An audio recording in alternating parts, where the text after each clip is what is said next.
आपण पाहत आहात कराड टुडे न्यूज.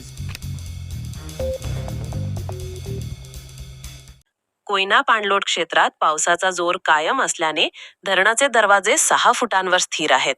आज रविवार दिनांक 2 ऑगस्ट 2026 रोजी सकाळी 8 वाजता धरणातील पाणीसाठा 91.31 TMC झाला आहे, तर धरण 86.76% भरले आहे.